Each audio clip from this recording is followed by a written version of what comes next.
So you've always loved art, and so you started studying 3D in college. You're fascinated by Disney and Pixar movies, and also some animes. Hell yeah, dude, animes.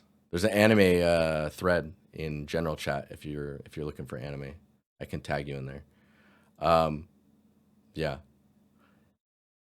Nowadays, you're more into game art specifically, or especially environment art. But I do work with animation too, mainly for kids. Oh, interesting. I'd love to have some feedback on my art. Maybe what to have slash add or remove for environment art roles. Maybe lighting. Interesting. Okay. Oh, this is really intriguing how you're formatting your text. Okay, so we'll go with the lighting study first here. So this was 6 years ago, and then 9 months, 5 years. So you've changed the order on these a little bit depending, but you've been posting for a bit. That's cool. Okay, let's see what we're going on with here. So there's some lighting studies. If it's quite old, I probably will skip it just because artists change a lot, as they go through their stuff.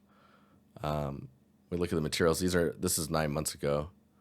Wow, look at that, dude! What a combo. That's cool. Nice. Okay, so and then you have like a Blender Eevee preview. So you're applying the materials in Blender.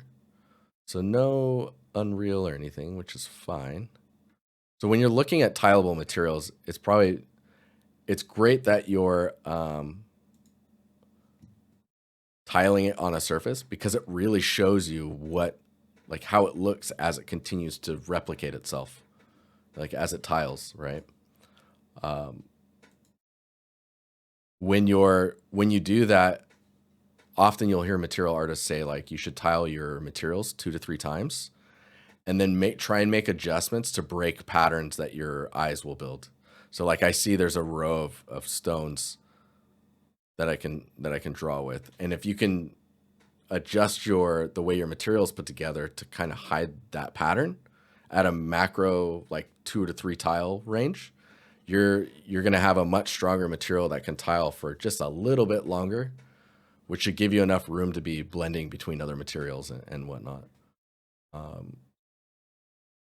Yeah, so this is cool that you're like, not only is it a material post, but you're actually showing it in use. Making sure that the scale is good is probably going to be the more important part when it comes to like the materials and context to props. I'm just going to kind of keep going through here because this one's 5 years ago, but this looks dope. Like it's very consistent, which is really nice to see. I'd say maybe the weakest part about this shot is the way that the rock is formed, and rock is painful, so I get it. I feel for you. Oh yeah, this is cool. So this is ZBrush, Blender, Maya, rendered in Arnold. So you didn't know Subsurface at the time as well. Oh really? Interesting. I guess it's why this tree is much darker, because like up here it's feeling okay. Like the shadowed areas aren't too dark. So it's kind of doing what it needs to do. Let's see. Yeah. Cool. I mean, 5 years ago, that's pretty good. Then we got this fairies. This is 4 years ago. This is also, so a lot of your work is quite consistent. Oh wow, there's a lot of detail going on in here. That is some geometry. So definitely not game ready, but I mean I don't think that was the goal. I think the goal was to make this cool. Everything was done by me, rendered in Blender Cycles, and ZBrush Substance Painter Designer, Photoshop for comp. Yeah, the vibe on this is really nice. That's really cool. I would say maybe compositionally, Like the frame is very 4x3. So like it's quite tight on the sides. And then if you look at like where the house is, it's weighing very heavily on the side of the frame. But otherwise, I mean, I really like the mood, the lighting, and like you've got an arrow pointing towards the mushroom house. The lighting is illuminating the mushroom house, so everything is compositionally getting you to look, I guess, at what you want us to look at, which is the house here. You do lose the tree in the back,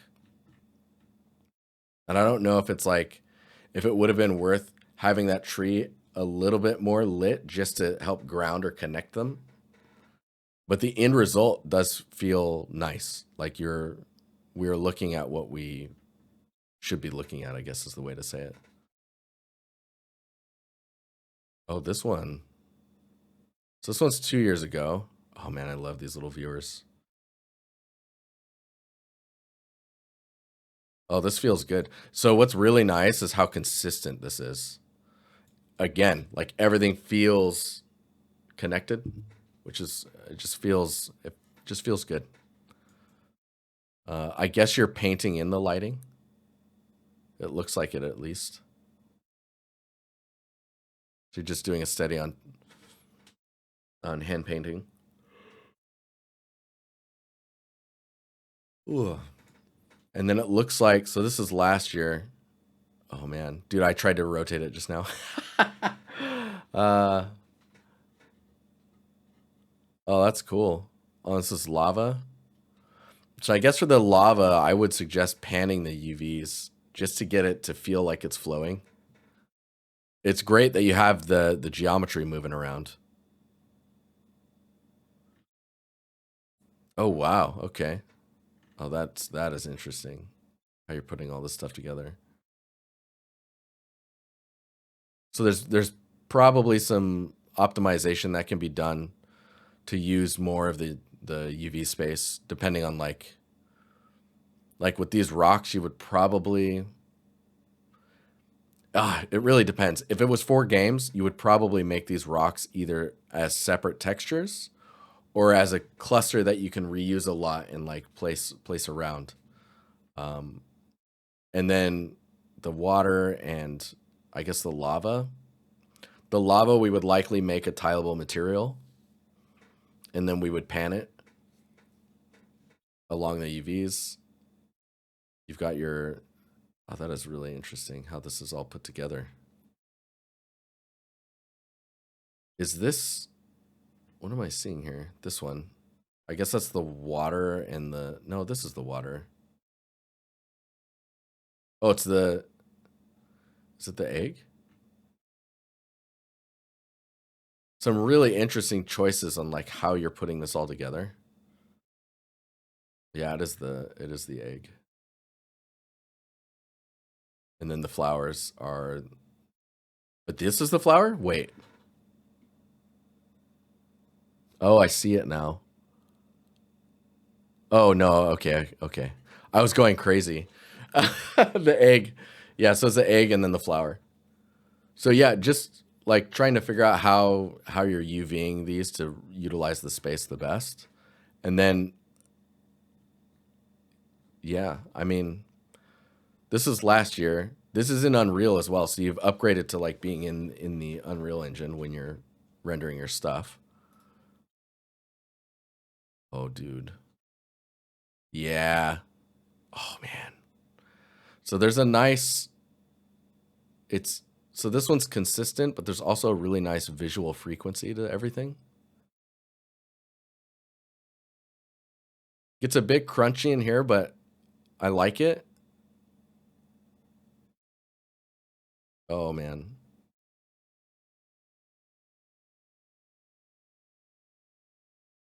Yeah, I like how you're approaching this stuff. I think for the sand on the inside, just getting the top, like getting an edge on here so it feels like there's a top to it, will really help you define the shape that's inside the glass. You always try to learn new things when you're doing a project. That's freaking perfect. There's also so one thing that's like next level when it comes to that type of stuff. So there's learning and then there's doing, right? And it can be really easy to always be learning. Don't hesitate to just take what you know and just build. Take the skills that you have and just build something with the way that you know how to do it, just to like exercise those muscles that you've created. Try some environment cube maps for the reflection on the glass. Yeah, that would go a long way. Instead of painting it, or like painting the reflection so that you get the painterly look, but then it moves and responds around the mesh like it's a reflection. I think that would be even cooler. Yeah, painted reflections. Yeah, dude. Yeah, see, this is really interesting how you're putting this stuff together. Like this is really high poly. You definitely would want to find ways to optimize that so that you get the same look, but you can bake down the information. All the baking that you're doing as well can be utilized to help you with texturing, and then maybe you don't have to use the bakes at all, but they can support you in like figuring out how you texture an asset, like with hard edges and whatnot. Madu's going off, man. Um, and then your reference, unknown artists. This is cool though.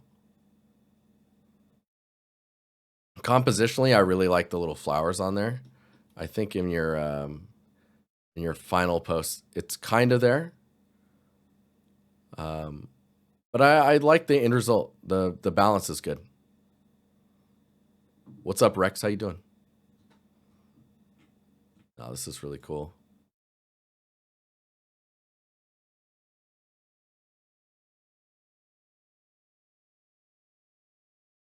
Yeah, I think if you're going for like just painting, painterly look, is whenever you're using patterns that I'm gonna assume that those were you found those and added them on there. I don't know if you painted those or not. Doesn't look like it, but I could be very wrong. It's just get these more painterly, more integrated into the material, so that they feel like they're one with the style that you're pushing. Oh, oh man, I was like, what is happening? Uh, so this one looks like it's a lighting steady. You painted. Holy cow. Okay, so maybe okay, hang on. Sorry, I need to go back here. So if you painted that, dude, that's hardcore. I would definitely go in and try and soften it up a little bit. That way it's more consistent with the look and feel that you've got in your piece. With these like any of the details that are like these harder edges, you could add an extra loop or two of geometry and then push or pull those elements down to help support the shape language that you're showing in your texturing. That'll go a long way as well.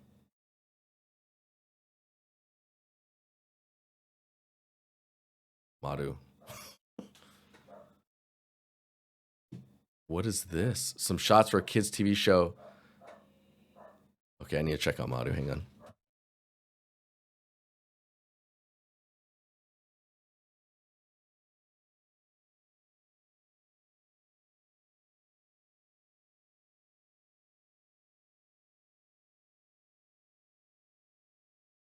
He was going off. I needed to make sure it was all good.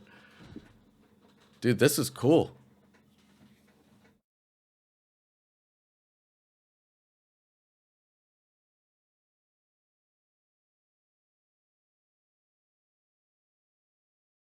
So you're doing lighting, finally putting some images and videos.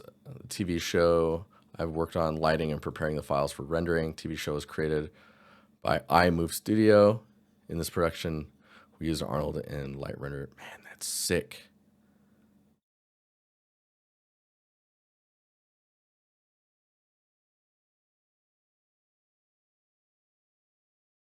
All lights plus comp. Nice.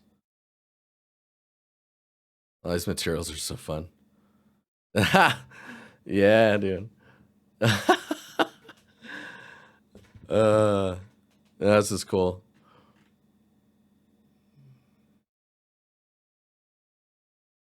Did you have a lot of fun with this?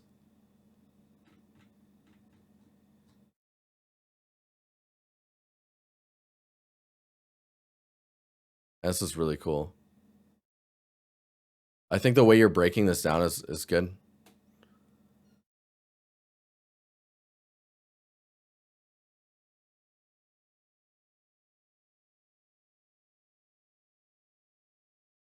This is good. Yeah. So I can't feedback on this stuff, but I like the. It looks like the direction was quite strong because all of the work tends to be pretty in tune.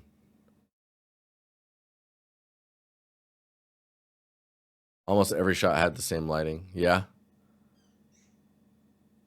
Yeah, so it's just making sure to adjust that lighting to match what the focus is, right? No, it's cool. This nice stuff. You've got this, which environment created for Blade Ball Z from Rogue Unit. Wait, what?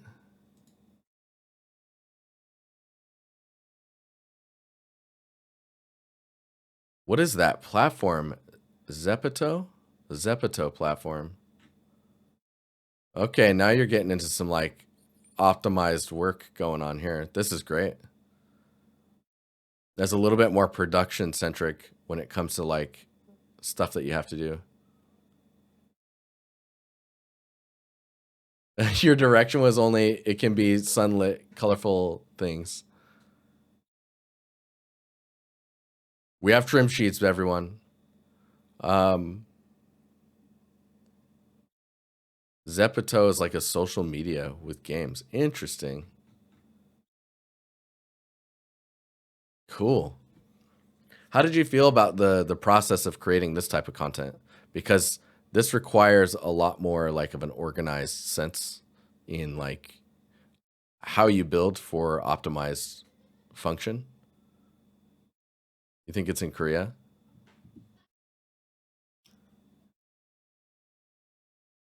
My partner's laughing pretty hard right now. I don't know what's going on. Uh,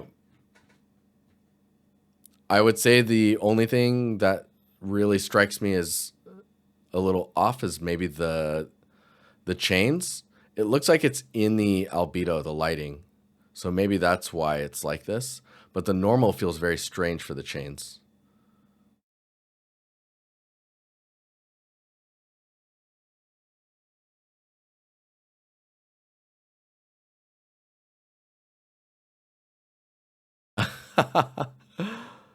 Davey, that's funny, man.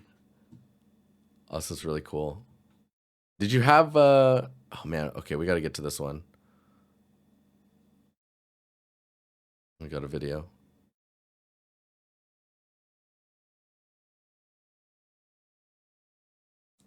Let me just see the start of this again. So you see how like when your video starts, the camera's actually not moving and it starts to speed up to move? I would actually in Unreal grab that point at the very beginning of the video and make it linear so that it starts moving immediately. There's no like ramp up to like full speed. That'll go a long way. Like a crazy amount of quality comes from that type of stuff. Oh my gosh. That is cute. So the only thing that I guess feels a little off or like isn't really fitting the style is the foliage. And I think it just has to do with like how you're managing the normals on the geometry or like how the volume reads with the way that what side is dark and what side's light and how you can volumize those uh, the way the color wraps around the foliage. That's like the main part of it. I think if those are oh, that's so cute.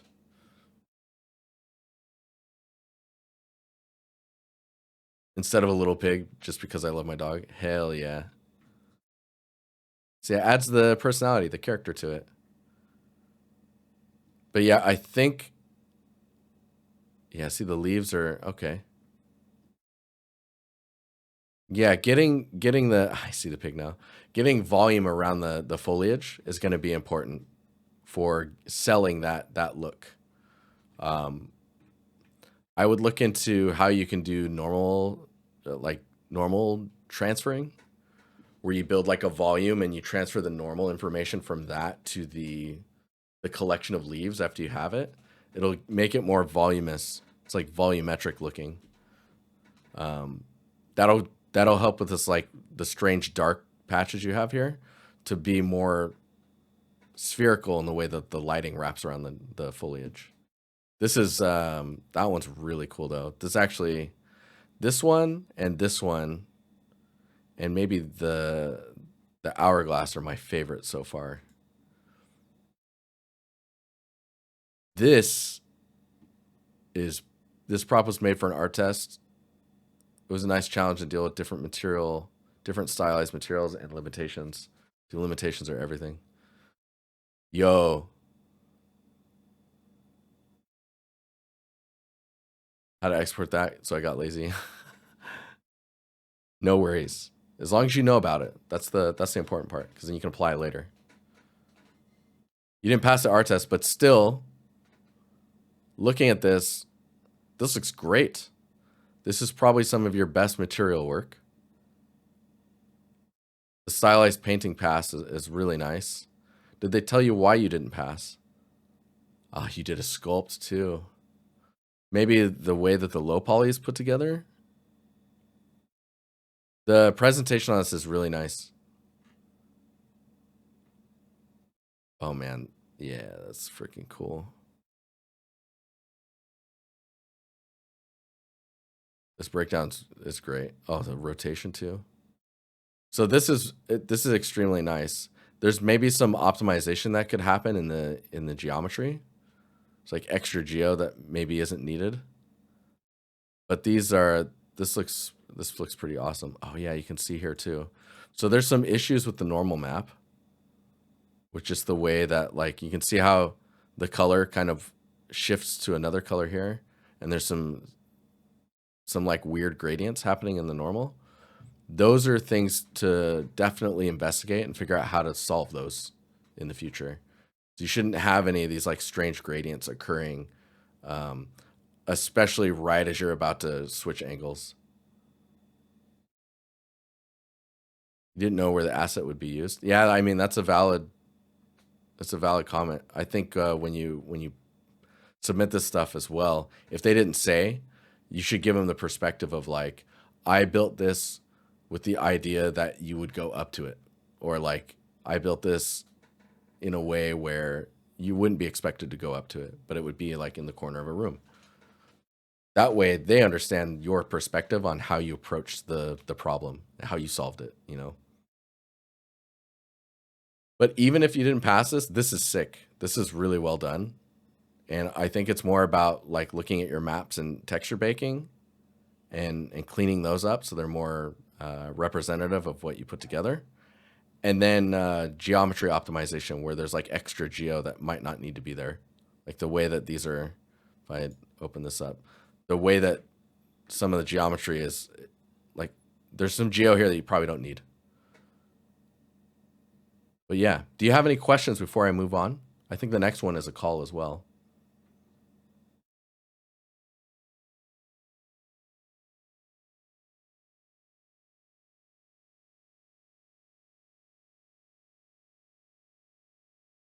You stayed in the middle of your decisions. Oh man, I know how that feels.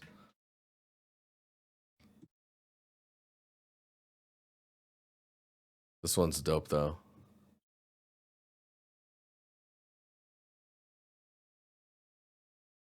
Yeah, I can see there's some gradients happening in the normal that I'm like, huh, I wonder why those are like that.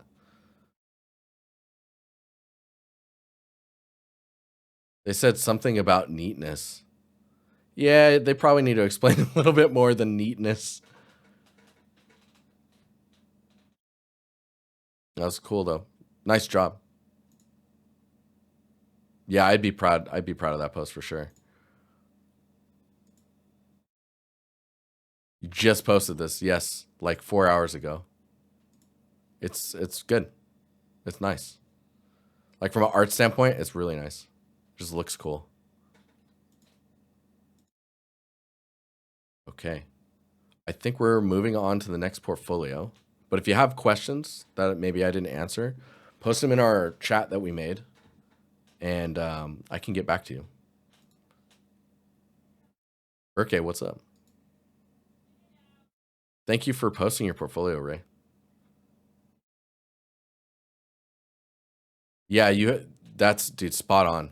You have a lot of consistency, which is difficult for people to lock onto quite often early on.